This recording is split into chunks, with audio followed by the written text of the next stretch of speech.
Hello, I'm Heather. And I'm Ryan. Welcome to the podcast. It's game night, it's sibling rivalry, it's a walk down memory lane, but most importantly, it's politics free. Guaranteed.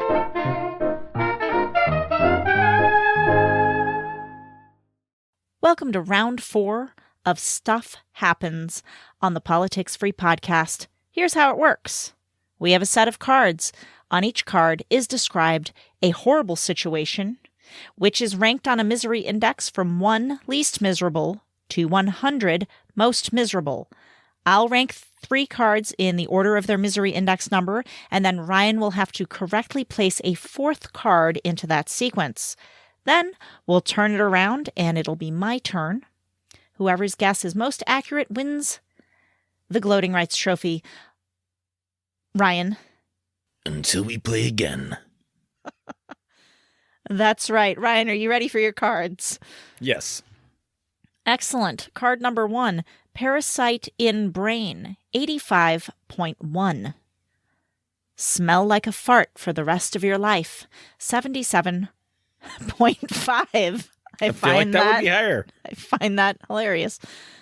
Bacon is outlawed, 10.3. That is so much higher. Bacon what? Can you read it how you wrote it, please? Bacon is outlawed. I wrote it with No, how did you write it though?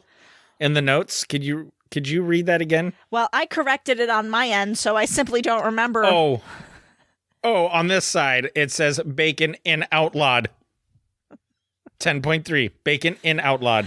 I try so hard to not have typos in these because I know you're going to give me a hard time for them, and I just missed that one. Anyways, bacon is outlawed, 10.3. In my personal opinion, that's way higher than I would 10 rather point. smell like a fart for the rest of my life. Ooh, well, that's a pretty strong statement, really. That's, all right. Into this cascade of horrible situations, Ryan, you have to place fishhook in thumb. Okay, well, I know that a fishhook in thumb is probably going to be more than bacon in outlawed and less than smell like a fart for the rest of your life. I'm going to put it at 54.1. Fishhook in thumb. You correctly placed it between smell like a fart for the rest of your life and bacon is outlawed. Mm-hmm. But they have it at 20. Dang it. Ugh. Yeah. Ugh. Well, to be honest, bacon is outlawed is at like an 80 for me personally. Yeah, that would suck. I love bacon, and I would be heartbroken if it were outlawed. Samesies. All right, Heather, here are your cards. Cell phone blows up in your face. Okay. 97.1. Next door neighbor's son gets drum kit for Christmas, 60.1. All right, look, honestly, I feel like having a fish hook in your thumb would be worse than having a neighbor kid having a drum kit. What if you had a fish hook in your thumb and you couldn't get him to stop playing the drum kit while you writhed in agony with a fish hook in your thumb? Kids have to start somewhere. They have to start somewhere. You're an a-hole if you get annoyed by the neighbor kid banging away on his drums trying to get good, son. Unless he does it in the middle of the night, say, when you're trying to sleep. That's a different story. But like during the day, then yeah. I contend that the people who made the misery index did not really like children. There's like I get the idea. The one where it's like having triplets is like worse than death or whatever the other option was in that game we played. I was like, I feel like that's not that bad. Right. Anyway. And then your last one is 2-week migraine, 51.5. And you have to place the following horrible situation: trapped under a landslide. Take it away, Heather. We know this one's easy. Again.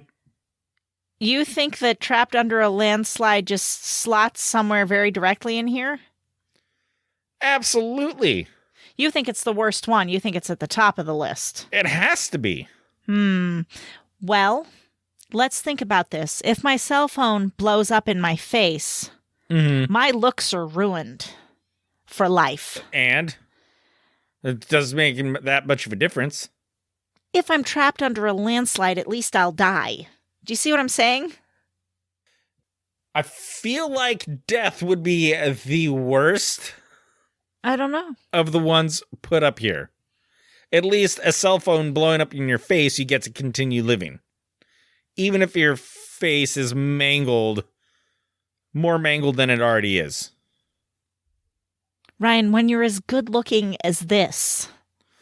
Yeah. You don't want a cell phone blowing up in your face, okay?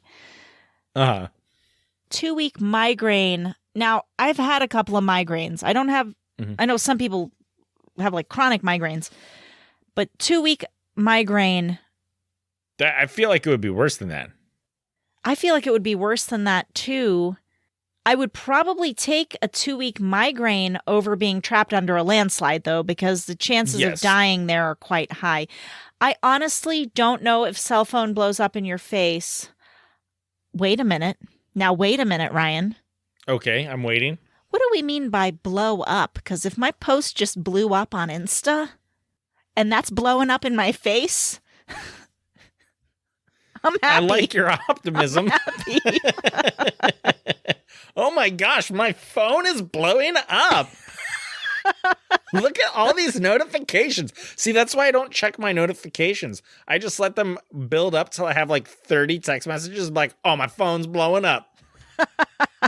Like over 8 months, the 30 texts you get over 8 months. I honestly, okay, let's take this seriously. It's up there. It's up there with cell phone blows up in your face. Mm-hmm. I'm going to put it at 98, trapped under a landslide. I'm going to put it as the worst one. I think you've correctly placed it. Let's see what it is. 87.3. What? According to the developers of the Misery Index, having your Insta blow up is worse. No, I'm kidding. Having a cell phone blow up in your face is worse than being trapped under a landslide. I mean, theoretically, could your cell phone blowing up in your face kill you? You could die, right? The right shard of something just going through your eye the right way. Welcome to the Politics Free Podcast, where we take your mind off of...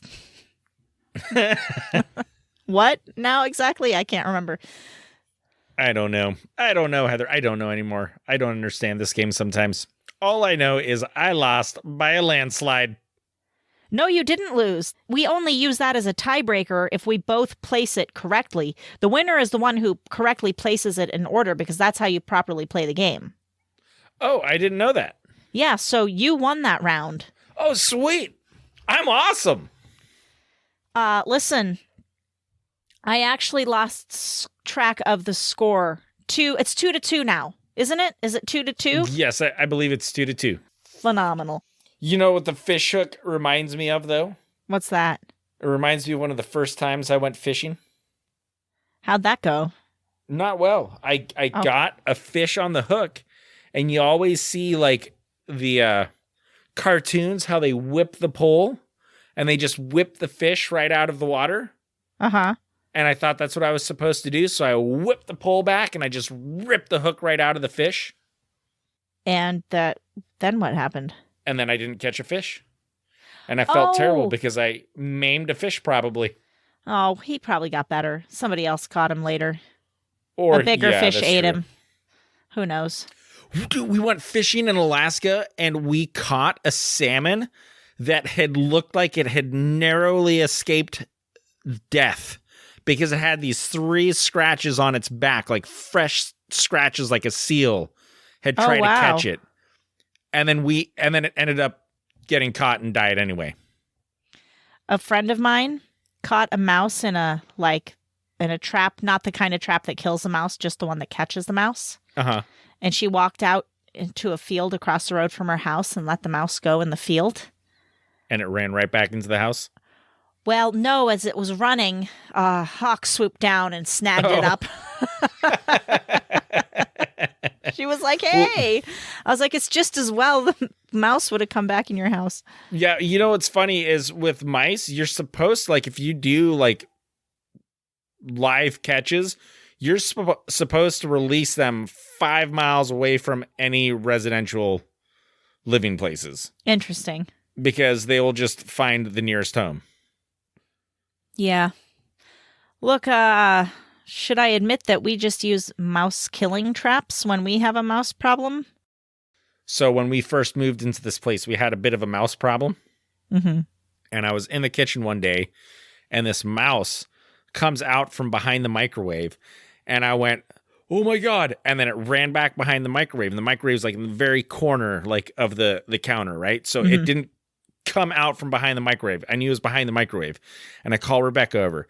I was like, babe, a mouse is hiding behind the microwave right now. Get ready to catch it. So she like gets like this pot lid.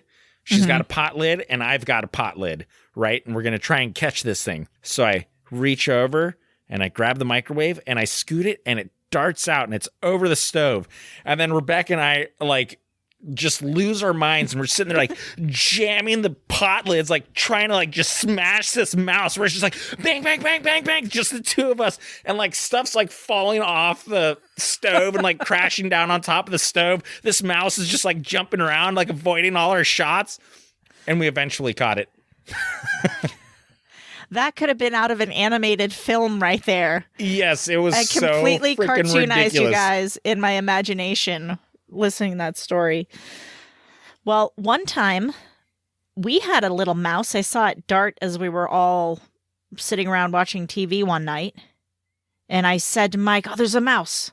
There's a mouse. He's like, what? No, you're seeing things. I said, just watch this spot. And then it darted by and we all saw it.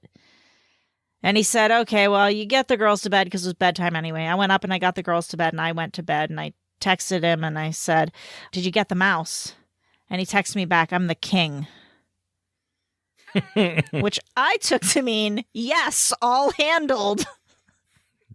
It did not mean that. What did it mean? It meant that he fell asleep on the couch and left the mouse roaming around freely. Uh-huh. And like the next day, he's like, I got to get a mousetrap. I'm like, what? Wait, what? You said I'm the king. He's like, yeah, I know. Well, I didn't say yes. Mouse taken care of. I'm the king. Was he just like woke up like tired and like that's just what he texted? Like, no, well, so I guess he tried and then gave up and then went to sit down and watch some more TV. Because he needed to get some traps, but he didn't want to go out to the garage. So then I get the text, I'm the king, which means he can never use that response again, ever, to anything I ask him, because I will know that it means no. All right. That was round 4. Stuff happens. I hope you enjoyed that, and I hope you join us again next week. And I hope that if you've been enjoying this podcast, you would do us a huge favor and share it by telling somebody about it, texting them an episode, the link to an episode that you've enjoyed. By the way, incidentally, if we have been helping anybody win arguments, do you know what I mean, Ryan? Sure. Like when someone says, oh, bacon is outlawed is only 10.3, and we're like, no, it's 80. And that wins an argument, a bacon argument with a bacon hater for you. Heather, share the episode with them so that they know how wrong they are. What? Please don't say bacon hater because that sounds like a very delicious burger from a particular burger joint. Oh. Wendy's? Is it Wendy's? Yeah, you can't say that. I can't say Wendy's. I can't say go and get a Baconator from Wendy's. Sure. But yes, that's what I was talking about. Baconator. They made He's a a Baconator. Baconator sandwich at Wendy's. I can't believe they did that. Anyway, what was I talking about? Yes, please share the episode if you enjoyed it. Share it on social media. Until we play again. Until we play again.